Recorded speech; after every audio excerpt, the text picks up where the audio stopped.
నువ్వు ఏం చేస్తున్నావో నీకైనా అర్థమవుతుందా? ఒక పక్క దాని కొడుకును ప్రేమించిన విషయంలో శౌర్య మనసును ఎలా మారుద్దామా అని అత్తయ్య కాళ్ల మీద పడి ఆ సంబంధాన్ని ఎలా ఒప్పించుకుందామా అని మేము చూస్తూ ఉంటే నువ్వు ఇప్పుడు ఆ రుద్రాని ఇంటికి వెళ్లాల్సిన అవసరం ఏముంది? దాన్ని కలిసి మాట్లాడాల్సిన అవసరం ఏముంది? నేను వెళ్ళడానికి కారణం ఉందొదినా.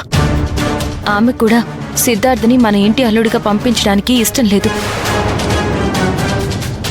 నా కొడుకుని నేను జాగ్రత్తగా చూసుకోగలను, మీ జాగ్రత్తల్లో మీరుండండి చాలు అని చెప్పింది.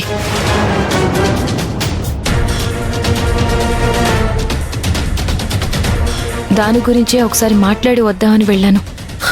భూమి, నీ పరిస్థితి నీకు అర్థం కావడం లేదు. ఈ విషయం మాధవ్కి తెలిస్తే ఏం జరుగుతుందో తెలుసా?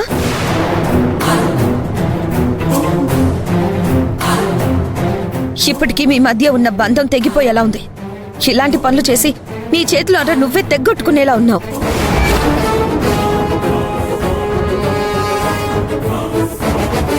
నీ జీవితాన్ని నువ్వే నాశనం చేసుకుంటున్నావా?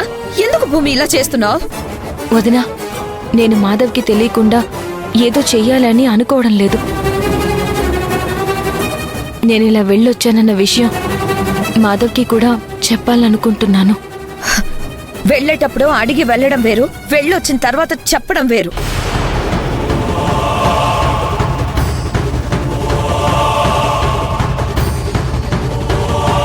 ఇప్పుడున్న పరిస్థితుల్లో శౌర్యని ఎలా కాపాడుకోవాలి, ఇంట్లో వాళ్లతో ఒక్క మాట కూడా పడకుండా దాన్ని ఒడ్డున ఎలా పడేయాలని నువ్వు చూస్తున్నావు. దాన్ని ఒడ్డున పడేయడం కాదు, నువ్వు అగాధంలోకి పడిపోతున్నావు.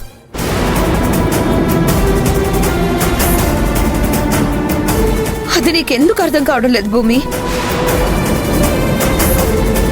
శౌర్య అబ్బాయిని పెళ్లి చేసుకోవాలనుకున్న విషయంలో నువ్వు తప్పు చేశావని ఆ దేవుడు వచ్చి చెప్పినా కూడా నేను నమ్మను.